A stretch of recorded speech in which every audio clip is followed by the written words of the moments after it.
Assalamualaikum warahmatullahi wabarakatuh. Selamat pagi anak-anak ibu semuanya. Apa kabar hari ini?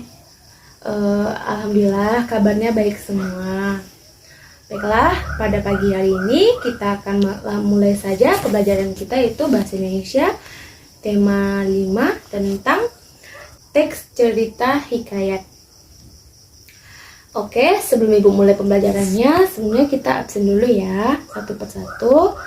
Atau ibu panggil dulu terlebih dulu dari nama yang berawal dari huruf A. Misalnya, Anggita, apakah hadir?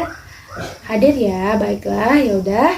Ibu rasa cukup sekian absennya. Langsung saja kita mulai ke materi pembahasan ibu, yaitu teks cerita hikayat. Baiklah, berarti di kelas ini hadir semua ya.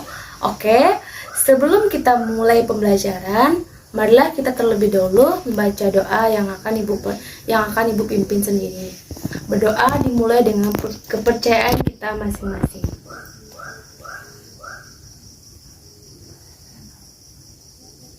Berdoa selesai. Oke. Sekarang langsung saja kita mulai ke materi kita hari ini, yaitu tentang hikayat. Baiklah, ibu akan menjelaskan mengenai pengertian hikayat. Hikayat adalah suatu bentuk sastra prosa, terutama pada bahasa Melayu, yang berisikan mengenai suatu kisah, cerita dan juga dongeng. Umumnya hikayat mengisahkan mengenai kehebatan seorang pahlawan, keanehan, kesaktian, dan keajaiban. Sebuah hikayat biasanya dibacakan sebagai wahana hiburan untuk pelipur lara hati. Dan adapun fungsi hikayat lain, yaitu sebagai semangat penghibur ataupun untuk meramaikan sebuah acara pesta. Baiklah, berikutnya ibu akan menjelaskan struktur hikayat. Sebelumnya, apakah ada anak-anak ibu yang bertanya? Baiklah, jika tidak ada, langsung saja ibu lanjutkan materi ibu selanjutnya.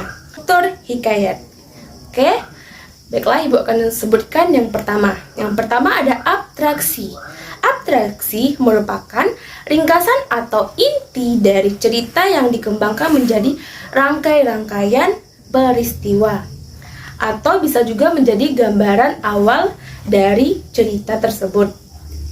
Oke, yang berikutnya, yang kedua, orientasi. Orientasi merupakan bagian teks yang berkaitan dengan waktu, suasana. Yang berikutnya ada komplikasi. Komplikasi merupakan berisi urutan-urutan kejadian yang dihubungkan secara sebab dan akibat. Yang keempat ada evaluasi.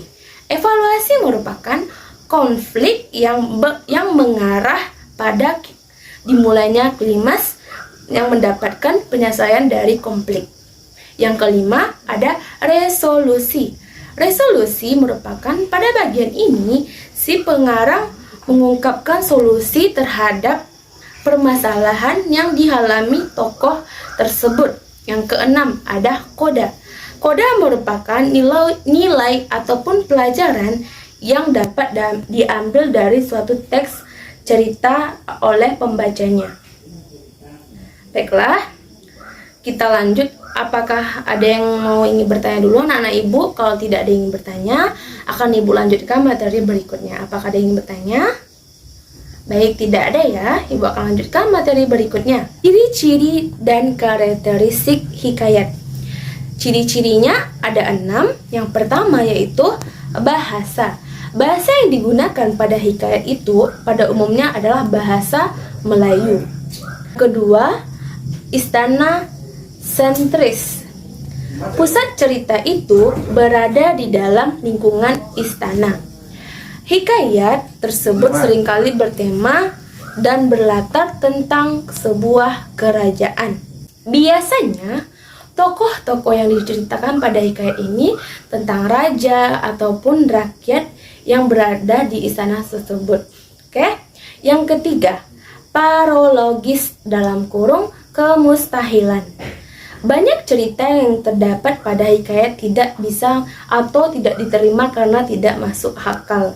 Kemustahilan ini berarti hal yang tidak logis ataupun juga tidak bisa diterima nalar. Contohnya, bayi lahir disertai dengan pedang, panah, ataupun seorang putri keluar dari gendang.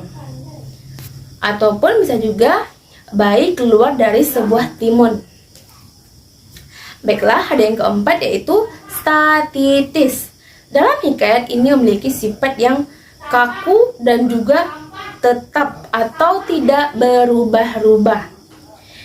Dan yang kelima, ada kesaktian. Seringkali kita dapat menemukan kesaktian pada tokoh dalam hikayat itu. Contohnya seperti sang peri mengalahkan Garuda yang mampu untuk merusak sebuah kerajaan. Raksasa memberi sarung kesaktiannya untuk dapat mengubah wujud serta menjadikan kuda hijau. Yang terakhir, yang keenam, ada anonim.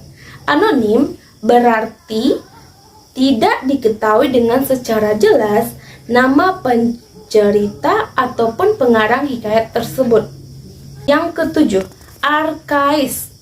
Arkais merupakan bahasa yang digunakan pada masa lampau.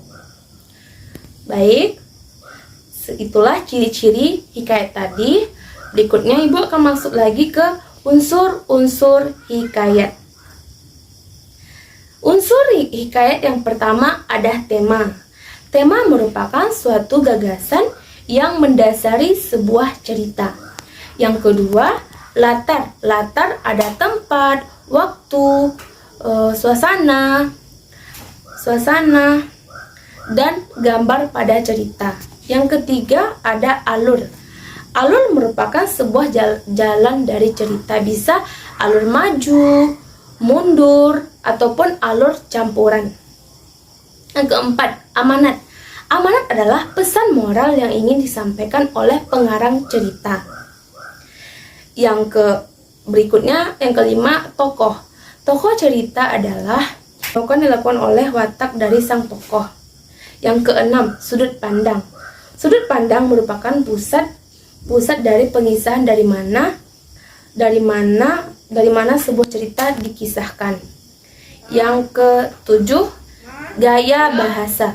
Gaya ini penulis menjadikan sebuah bahasa dengan unsur-unsur keindahan lainnya. Baiklah anak-anak Ibu, cukup sekian materi kita pada hari ini, pada pagi ini. Apakah murid-murid Ibu ada yang ingin bertanya? Kalau ada yang ingin bertanya, Ibu persilakan dulu sebelum kita mengakhiri pertemuan kita kali ini. Jadi bagaimana? Apakah ada yang ingin bertanya pada materi Ibu kali ini? Ibu beri waktu 5 menit untuk ingin bertanya. Apakah ada? Kamu misalnya Anggita, Dini, ataupun yang lainnya ada yang ingin bertanya? Baik, tidak ada yang ingin bertanya. Baiklah, jika anak-anak Ibu tidak ada yang ingin bertanya, Ibu akhiri saja pertemuan kita kali ini dengan mengucapkan wassalamualaikum warahmatullahi wabarakatuh. Dan untuk menutupnya, tidak lupa kita untuk membaca doa kembali. Berdoa dimulai sesuai dengan kepercayaan kita masing-masing. Berdoa dimulai. Berdoa selesai. Amin.